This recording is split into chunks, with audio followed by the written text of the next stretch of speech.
Welcome to Women in the Middle Entrepreneurs, the podcast that gives you an unfiltered behind-the-scenes look at what it's really like being a woman in the middle who's over 50 and following her entrepreneurial dreams. Grab a superhero cape, girlfriend, because you deserve one. I'm your host, Master Certified Life Coach and Midlife Mentor, Suzy Rosenstein, and I am excited to inspire you with interviews that feature all of this midlife amazingness. Let's go.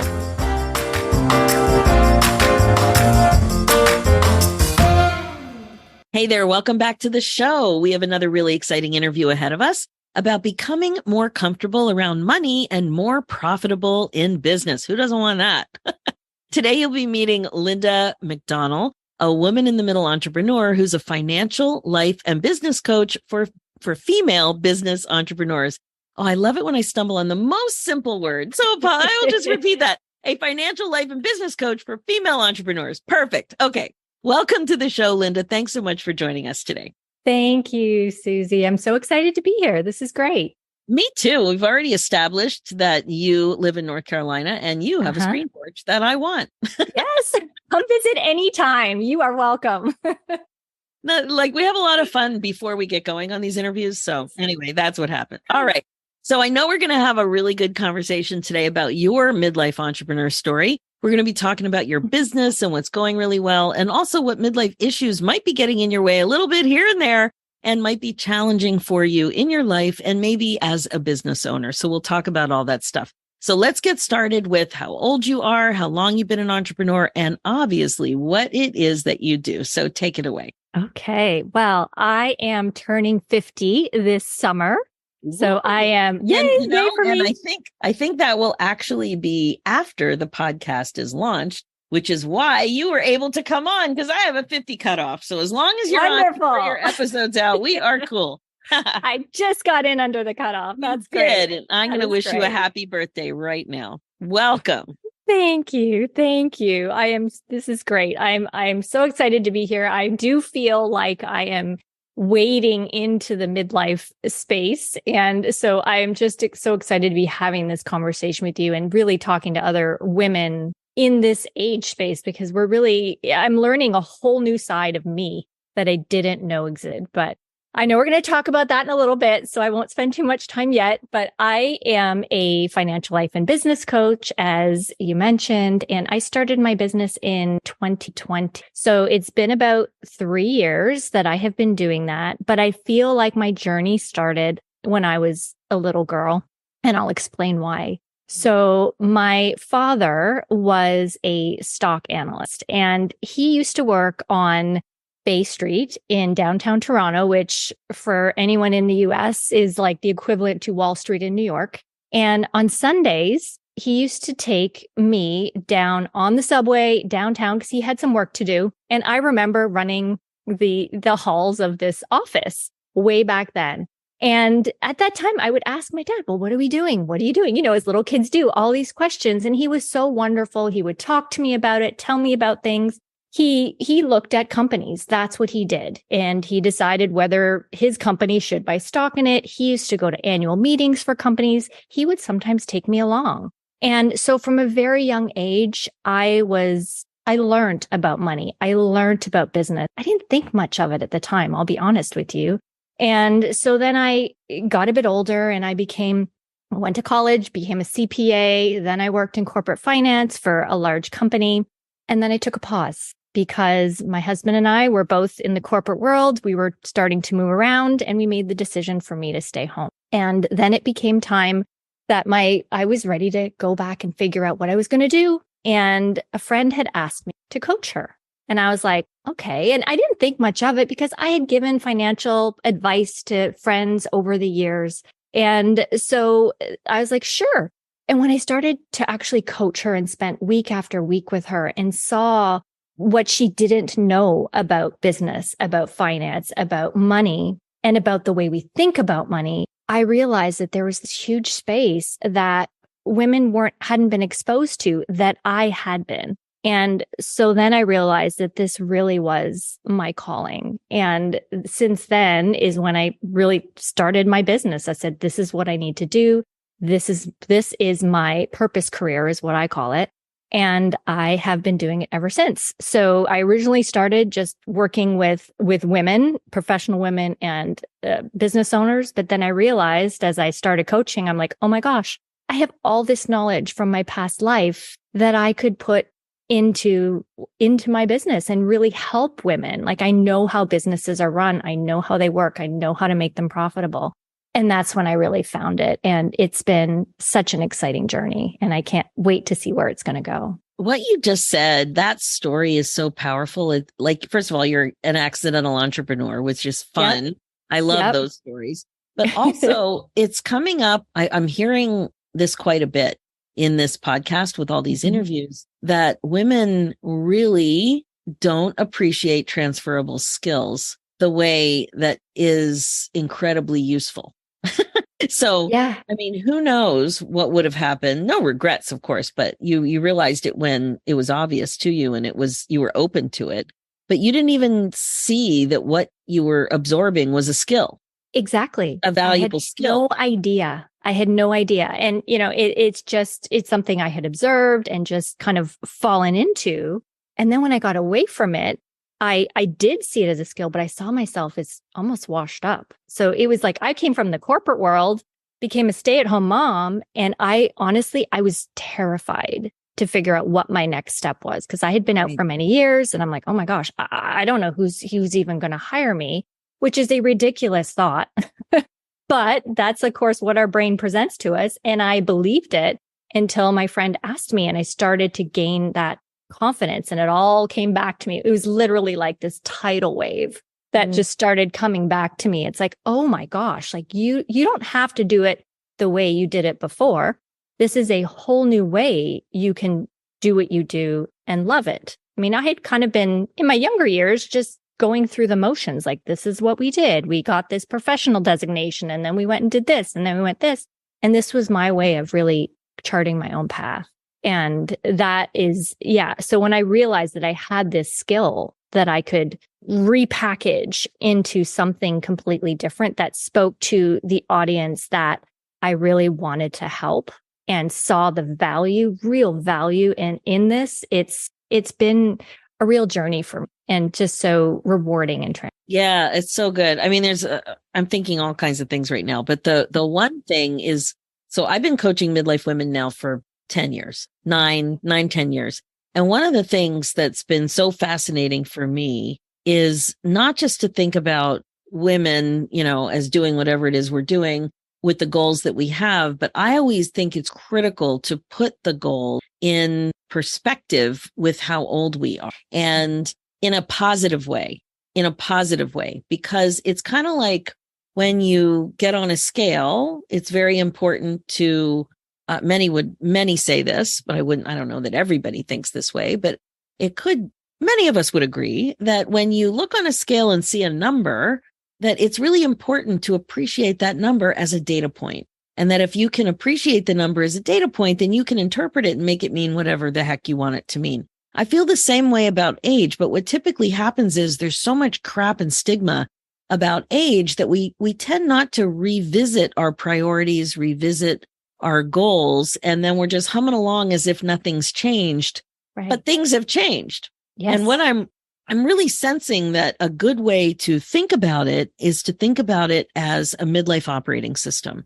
Mm-hmm. And a new midlife operating system is required because the old midlife operating system doesn't work anymore because we're older, because we have more experience, because our priorities have changed. But when you are as old as we are, if you think about the last 50 years, for me, I'm on the brink of 60, the last 60 years, like life is so different. Just the way businesses are, the way women are educated, women setting goals, women being entrepreneurs more than ever before, where power sources are of, people and jobs and the patriarchy and this and that. And like everything that we've learned and everything that we've experienced and are more aware of now. And I just think about it as a new midlife operating system. And you were kind of touching on that because we haven't embraced a new midlife operating system. We haven't appreciated what doesn't work for us anymore. It's hard to imagine what's actually possible. And you're combining what's possible with some basic tools that you can see lots of women could use and would be really valuable, but they don't yet have. So I know that was a bit long way to just say, oh my God, I love what you're doing. Well, no, it's funny because, you talked about a couple of things one is a midlife operating system. And essentially I teach women to have an operating system in their business because we have to create these routines in our business. And one of them is like the first step in my operating system is to figure out what's possible, because we just start thinking, oh, we're going to do something. But we just go into that motion of just doing the thing. And it's like, wait a minute, stop, take a step back. What is possible? Where could we go with this? What are we capable of? And I think especially as midlife women, we are probably the last to put ourselves first to think of what's possible. We're great at thinking about what's possible for everybody else because that's how we spent our entire life. But even just to take that step to reflect on ourselves, think of what can we do. I have on my computer on the wallpaper, I have, this is your time. The right time is now, because that is something that I didn't practice before. And because I was so devoted to other people. And that is just that operating system that we're creating. Like it's the same thing. If we create a business, another thing that you talked about was data. And when I work with clients, one of the things I talk about is dating the data. In the sense of we've got to create a relationship with data. This isn't necessarily about creating a relationship with the dollars and cents and the money. Sure, that's a result. And yes, we will talk about that. But part of it is just learning data, like really drives you. What results help you show up better for your life, for your business? Because if you're showing up for your life, you're going to show up for your business in a very different way. If you're really being intentional and figuring out what that data is for you. And then learning how to create business and a measurement behind that is really what helps us create that profit, build that business that we want to. But it really comes with learning what data to look at. And we have to date it to figure out what it is for us that works, right? I'm so excited. No one size fits all. No, I need you to give me an example of something that was really cool with a client when they realized what data was really important for them. Oh, absolutely. So I can think of several, but one that we just talked about recently in my group was one of my clients when we started talking about how her business was going and she was feeling a little stuck. And I said, well, when you're showing up as your best self, what is something that you're doing? And she said, well, I'm journaling every day. Okay, well, maybe we should create some data behind that and create a goal. How many times are you journaling in a week? And then use that I have a part of my operating system is to review, adjust, and repeat and to look at it. So at the end of the month, we look at it and say, well, how many times did we journal? Because if that's our best self, if that's how we're showing up best for our day, in this particular client's case, not everyone's case, but in this particular client's case, if that's how she's showing up for her day, then she needs to have that as part of her daily system. So she shows up as her best self. She shows up as the CEO of her business in the best possible way, starts making the decisions she feels comfortable and confident and aligned in. And then the rest of it falls out from results in terms of sales, profit, all of the things. But that's just a way for them to get comfortable. And I do that because I specifically try to target my work towards women who don't see themselves as numbers people. Oh, I love that. Yeah. And it is because so then we start to date the data. It's like, okay, well, let's find a data point you can wrap around like that. You can really feel like, hey, because that's data too. That is just as valuable data as how much money you brought in last month, just as valuable. And when they start to see that connection, then they start to realize, okay, numbers maybe aren't as scary. I can start to feel more comfortable looking at things in my business and measuring and using that to get to where I want to go. I love that.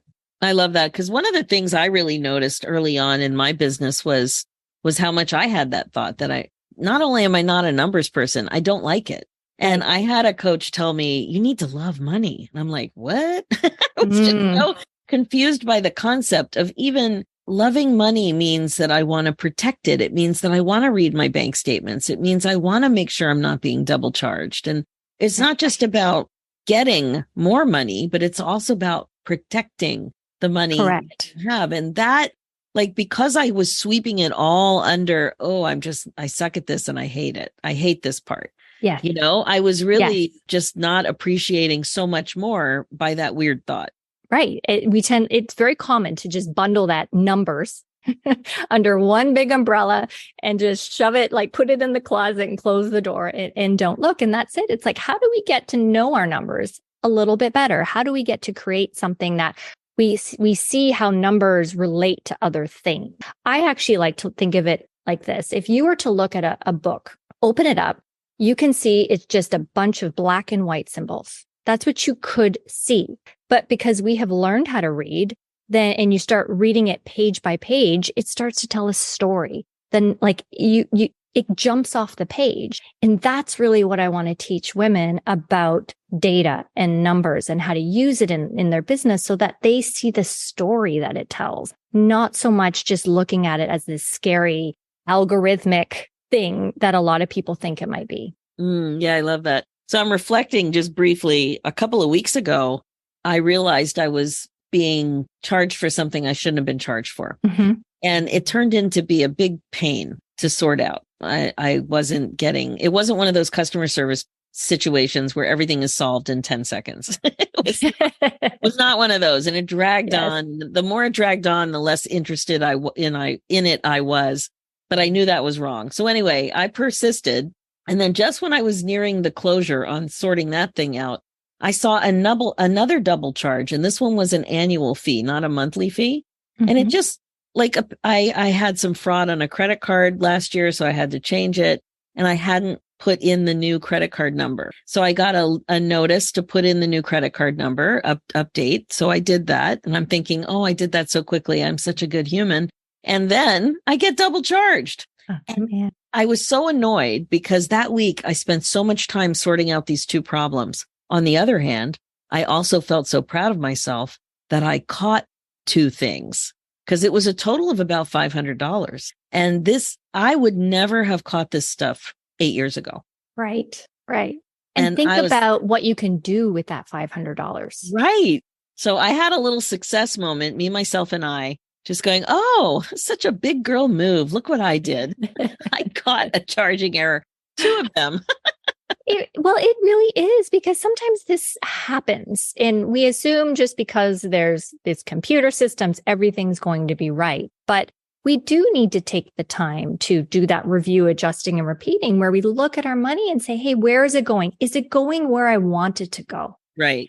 And if it's not, we need to re-engineer, recalibrate. I don't like to say the word restrict because it's really, we try to be intentional about what we're doing. And money not leaving our pocket, right, where you saved money, is just as important with how we spend our money and being intentional about that. And it isn't about like grabbing it and hanging on to money and all the things and it just being about that. I like to talk to clients about, well, like in your case, that $500, you could have been incredibly generous with that $500 and just given it to someone. Like I had a client that saved money recently and it was actually over Easter. And she said at Easter, she just went and bought all these Starbucks gift cards. I don't know if we can name a company but in the podcast, but she bought all these gift cards and she handed them out to her friends because she had some money she hadn't been expecting. And it was just, she felt so good about it. And that's sometimes what I like to talk to women about, is it's not always about hoarding money. It's about allowing us to do what we really want, that aligns with our values, that makes us happy. That's what money is about. So I'm wondering you said something in your notes that I really wanted to talk to you about. You used language about the coaching that you're doing to help women come to a point where they can practice these skills in a way that feels feminine and fully aligned. So what's that mean? Because it really stood out. I went, ooh, what's she up to, this Lynda? Yeah, well, I think that a lot of money talk has come from a male voice in the past. Like I know, and I'll tell you, when I was talking about my story about running on the floor of the stock exchange with my dad, The one thing that I remember about that is that was the first time I saw the inside of a men's restroom. And you might think, why is that significant? And why is she telling me? I started to reflect on it because this was the 70s. Okay. So there was no, you have to go to the men's restroom with me, nor was there anybody there. It's because it wasn't on that floor. So it was something that I was like an aha moment to me about how much talk about money, especially as us midlifers grew up, was coming from that patriarchy, that male perspective. And I don't say that because I'm here to bash that or bash men. It is what it is. That is how we've all learned. But the other part that I've learned is because I have 2 boys, they're both in college now, but that we take information in and we process it differently. So all of this knowledge that we have been given, in a lot of cases, we haven't been able to process it because it just isn't speaking to us. It's not the way our brain works. And so when I talk about it from a feminine perspective, it's really like, I really want to help translate that to say, hey, this is maybe what you've been told. This is what you've understood about money, but this is what it can mean for you as a woman. And especially with women, we want to have a big thing for women is impact, values, alignment. So we talk about that. Like when we're talking about what's possible, we're also talking about their values. What is important to them? And your values are essentially who you are when you're at your best self and what are those rules of the road. So when you're thinking about that and you're roping it in to your business, that's when you have an aligned business. And we have to make sure we think about that. It's not always about drive, more money, which is really kind of how we were felt or may have felt that we heard about money when we were growing up.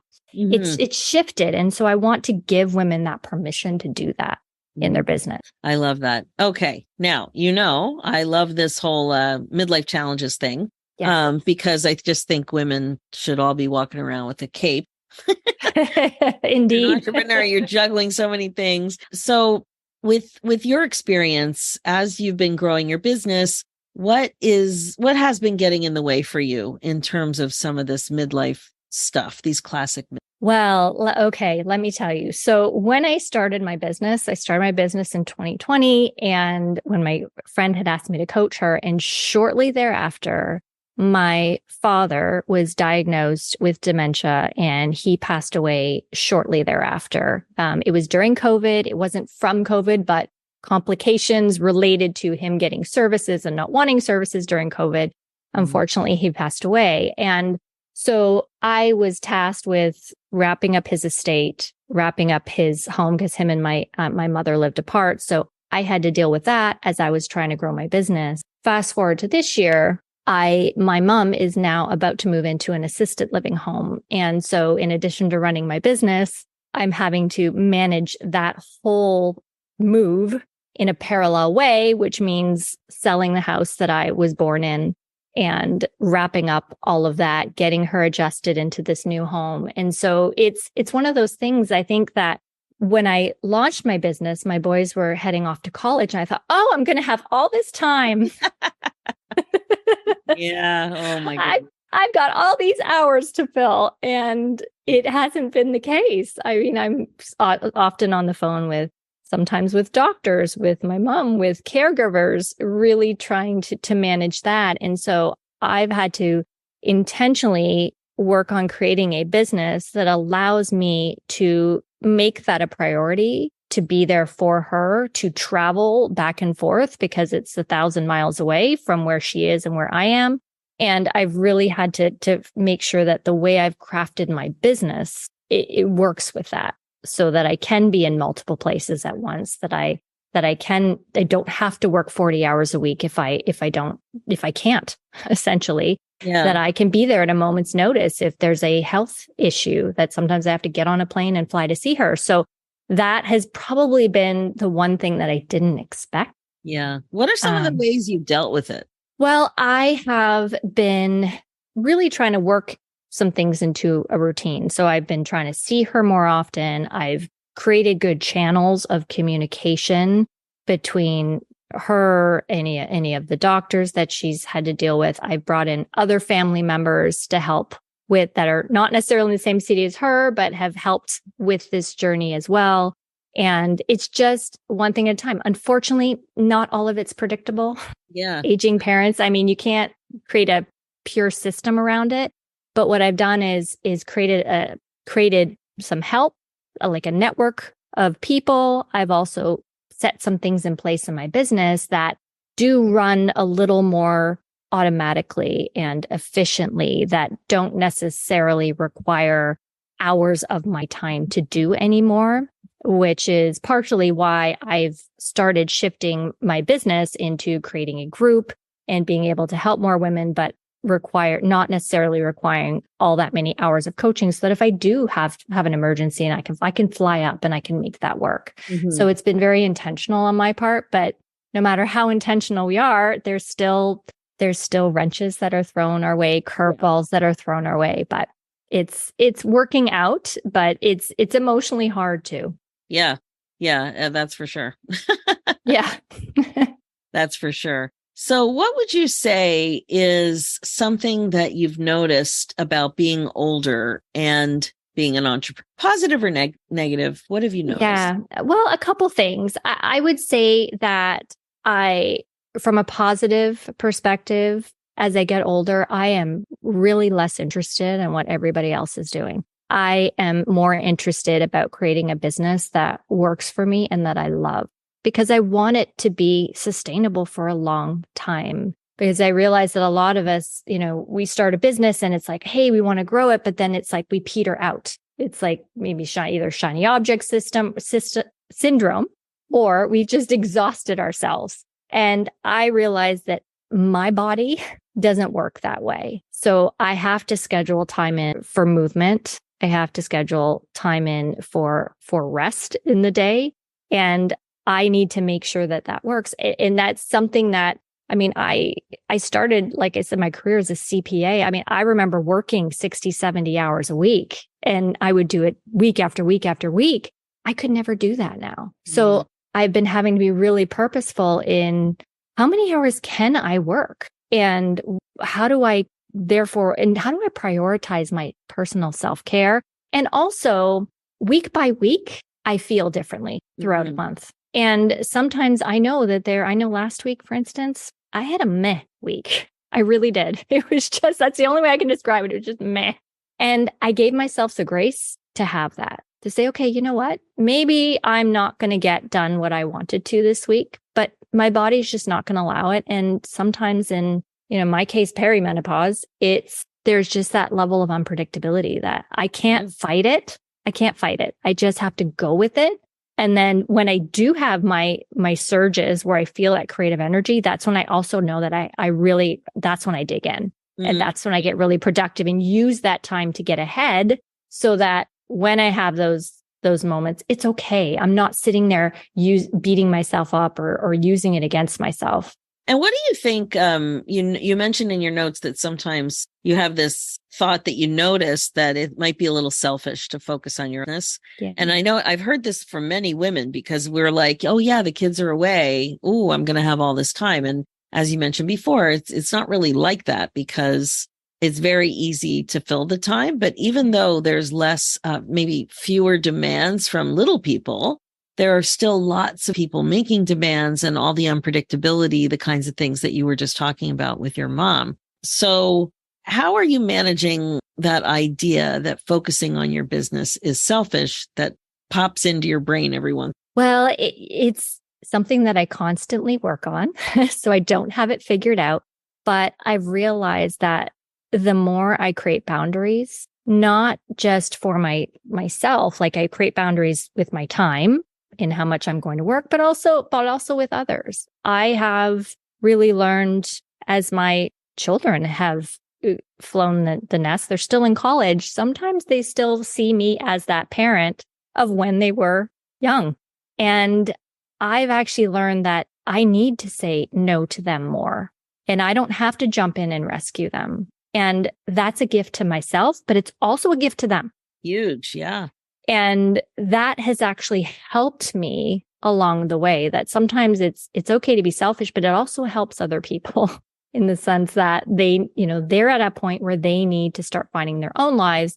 And now I need to shift some of my attention towards my aging parent. But I think that has been really helpful, that it's okay for me to worry about me for once. And the feeling that I get when I'm back earning my own income, which for a while I didn't have, is so rewarding. Like, I feel so empowered. I also know that if something ever happened to my husband, knock on wood, that I would be able to do it on my own. It's okay now. Whereas for a while, there was that bit of unsettling, even though, now being a financial coach, I had it all figured out, but it's still different when you're earning your own money. And so I really thrive on that. And it's not about the money.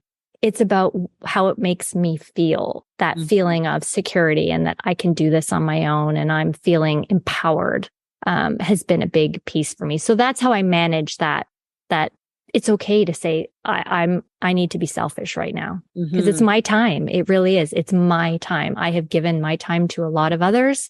It's my time to give to myself. I realize that I have the aging parent piece running alongside me, but when I'm not dealing with that, it's all on me, and I'm okay to do that.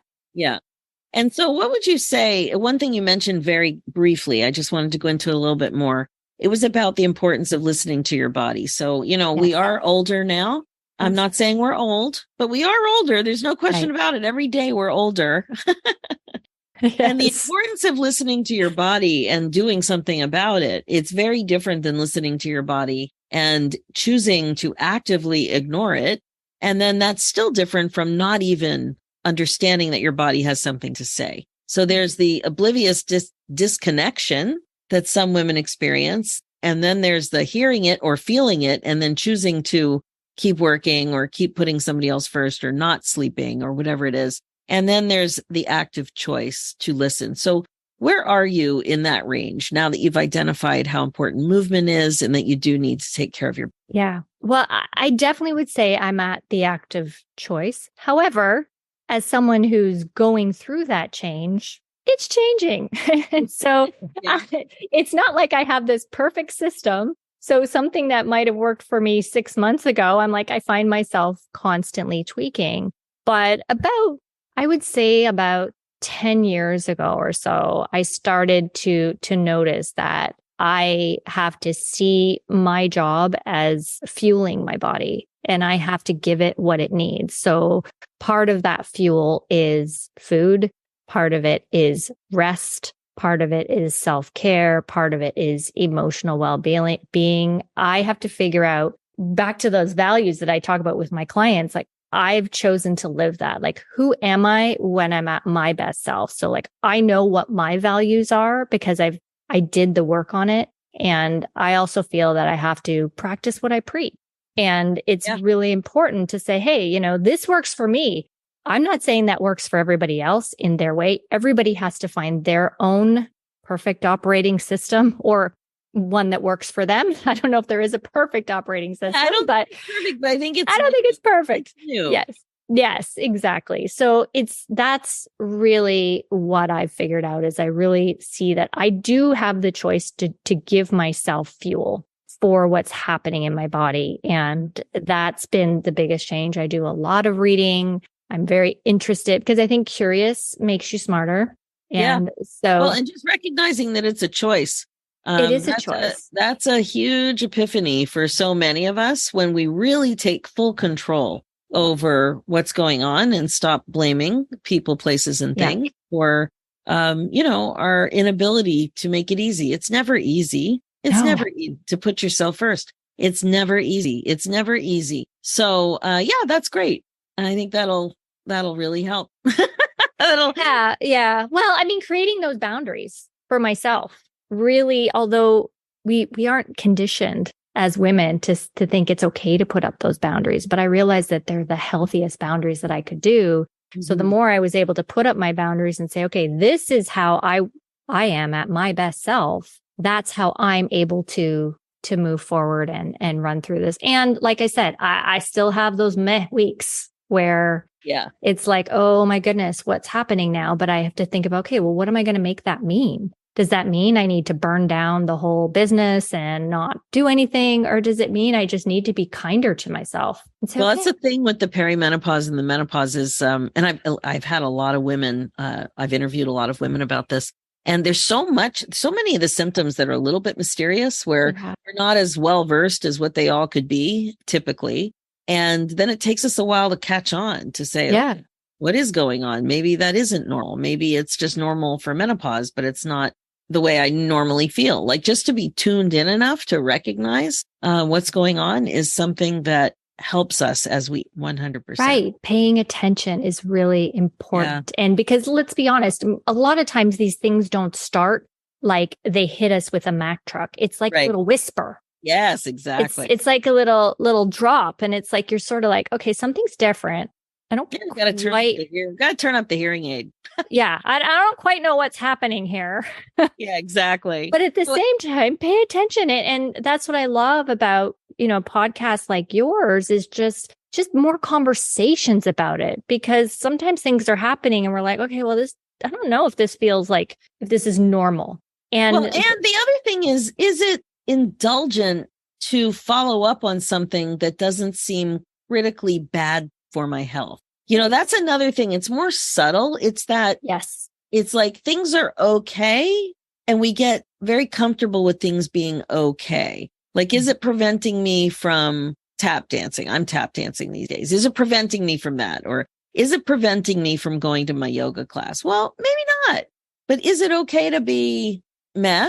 Is that all right? Sometimes it is okay. But just isn't that better to be aware and to think about it and to make choices and than to just be disconnected with yourself so that you don't even know what's going on? Oh gosh, absolutely. Absolutely. I mean, I play a lot of tennis and do Pilates, and some days I show up and I'm feeling like I can do all the things. And sometimes I show up and I'm like, oh my gosh, I feel like I cannot move. But that's the difference. It's we have to pay attention to it because injuries happen a lot more often as we get older. So it's like, I can't just keep pretending. It's like, oh, it's nothing. But it's like, I have to listen. And if it just keeps showing up, then maybe I need to look into it. But because I can't, maybe when I was 30, I could just drive through it and it would eventually get better. But it's not necessarily the case now. No, exactly. We have to shift things around and shift our routines around. I have to do a lot more stretching, a lot more resting than I've ever done before. But I want to be doing this for a long time.